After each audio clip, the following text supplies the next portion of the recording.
Alam na alam. And who spends them? Ah! Talagang ang daming may kilala sa'yo, Lolo. And then, who has more siblings? Who has more siblings? Lolo. Yes, Lolo. 9. And then, who is more romantic? May practice eh. Lolo daw. Lola. Lola eh. Oh, ito madali. Who likes to sleep more? Lolo. And then, who likes their back massages? Oh. And who cooks better? Lola. Grabe. In unison, hindi na sila kailangan sumagot. And then, who likes to do internet research on all things?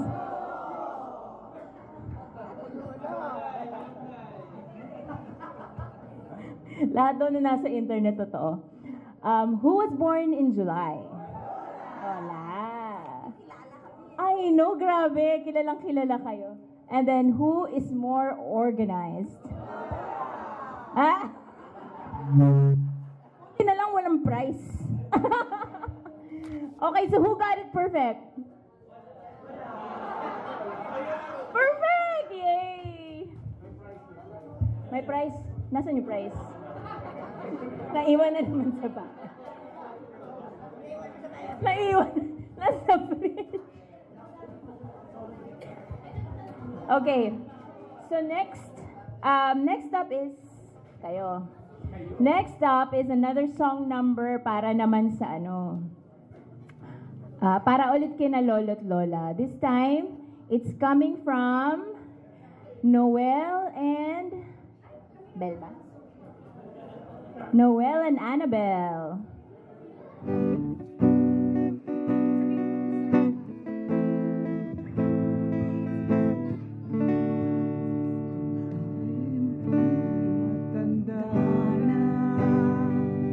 Sana di tayo magbago kailanman, nasaan man ito ang pangarap ko. Makuha mo pa kayang ako'y hagkan at yakapin.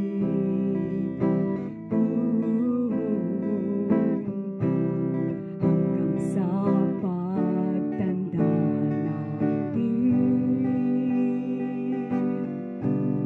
nagtatanong lang sa'yo, ako pa kaya ibigin mo? Kahit maputi na ang buhok ko.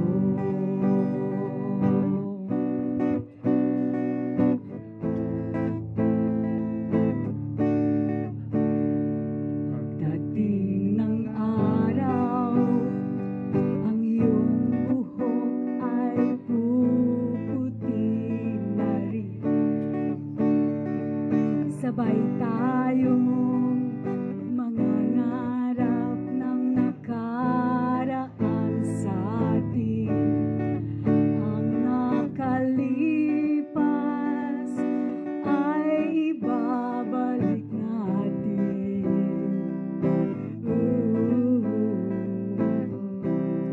Ipapaalala ko sa'yo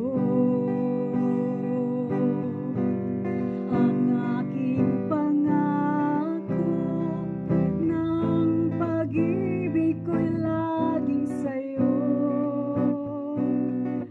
Kahit maputi na ang buhok ko. So this is the last chorus po, so please join us. Ang nakalipas ay ibabalik natin.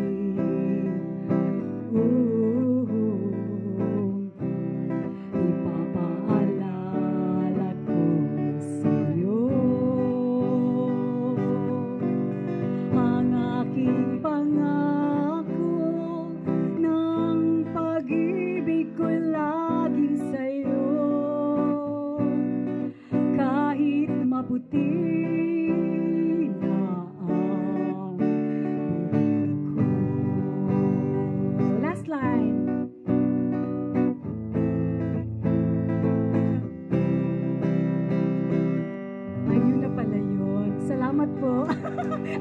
nakapasok agad.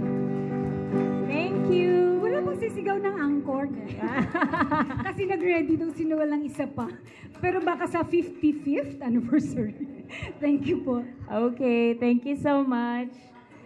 So, next up is the ceremonial, yung toast ng Maid of Honor. So, kasi overexposed na yung best man, so yung Maid of Honor naman. So, Tita Agnes, nasaan na yung kapatid ko? How ironic, ako yung na-assign na mag-toast ng glass of wine to the golden weds when I'm actually allergic to alcohol, mana kay tatay. So, ladies and gentlemen, thank you all for coming to our parents' golden wedding anniversary. We would like to raise a toast for an incredible milestone for couples for few couples now get to celebrate. Our nanay and tatay have been wonderful parents to us. As a couple, despite their very opposite personalities, tatay being the social butterfly, funny guy, and nanay being the shy and quiet lady, they have always been very loving and understanding towards each other. They fit each other like a hand in a glove. We've seen them bicker at tiny things like any other couple, but they never argued about serious stuff whenever we're around. When we were children growing up, Tatay was an executive in a pharma company and Nanay was a head nurse in Makati Medical Center. Life was comfortable and easy until Tatay got sick and financial challenges started. Nanay held the whole family together by being the sole breadwinner of the family, taking care of us and taking care of Tatay. When Tatay became ill and had to retire early, we had some rough moments in our relationships with him as a father. Maybe because we didn't understand fully how he felt being retired when it was supposed to be the prime of his career. And for someone who was not around so much because of work and career, was all of a sudden micromanaging a household with 3 teenage children. That is awkward. Hence, he started labeling himself as the house band of Angie. You may have heard that line before.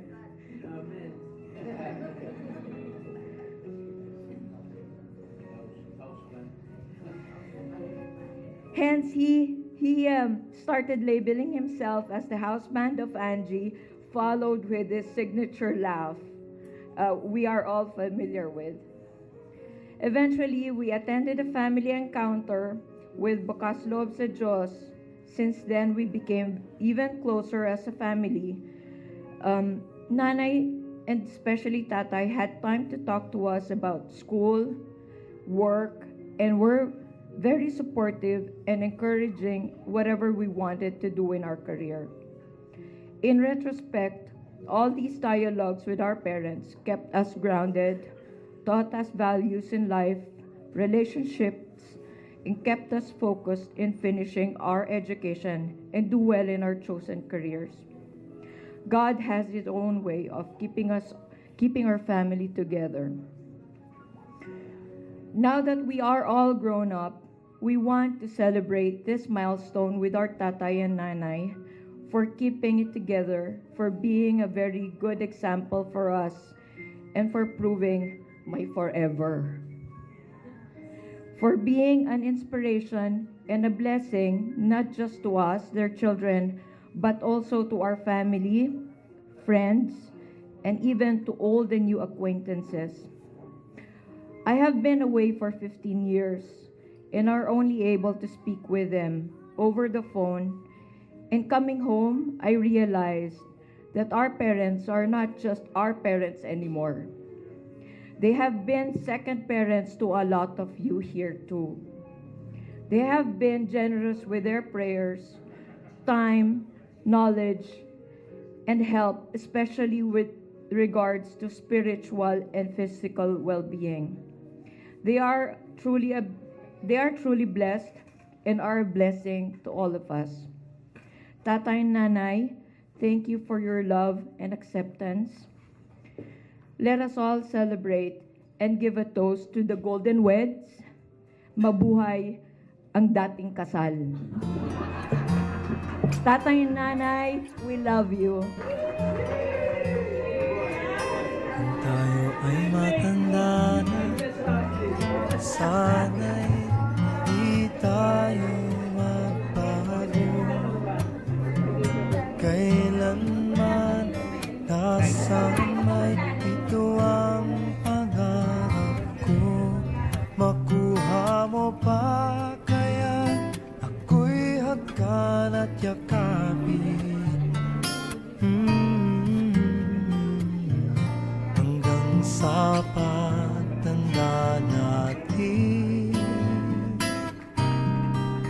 I wish you a happy 50th anniversary in your wedding. Thank you very much. Kung maputi na Magandang gabi po sa inyong lahat. buhok ko.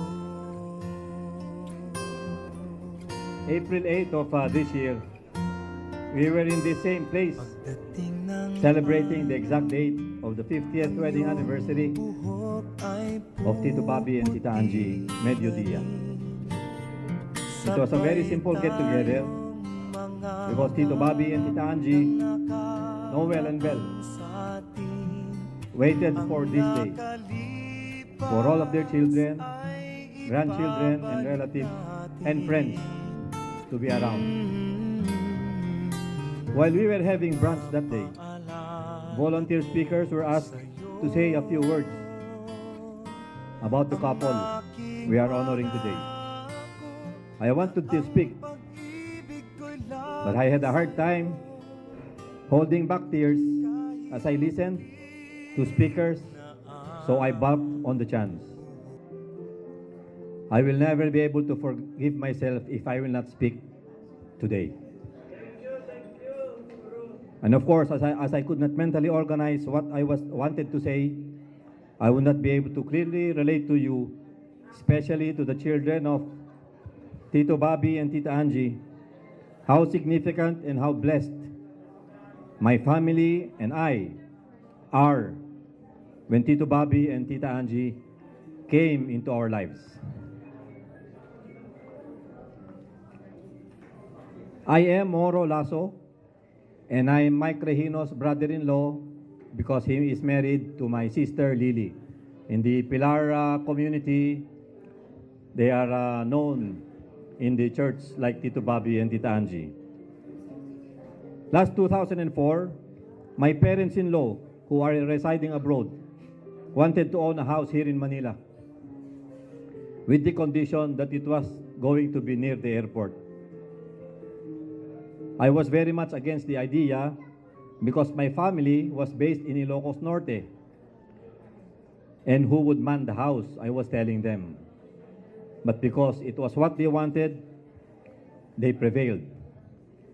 Since Mike and Lily are from this area, I asked them to scout for a house. It so happened that there was a house.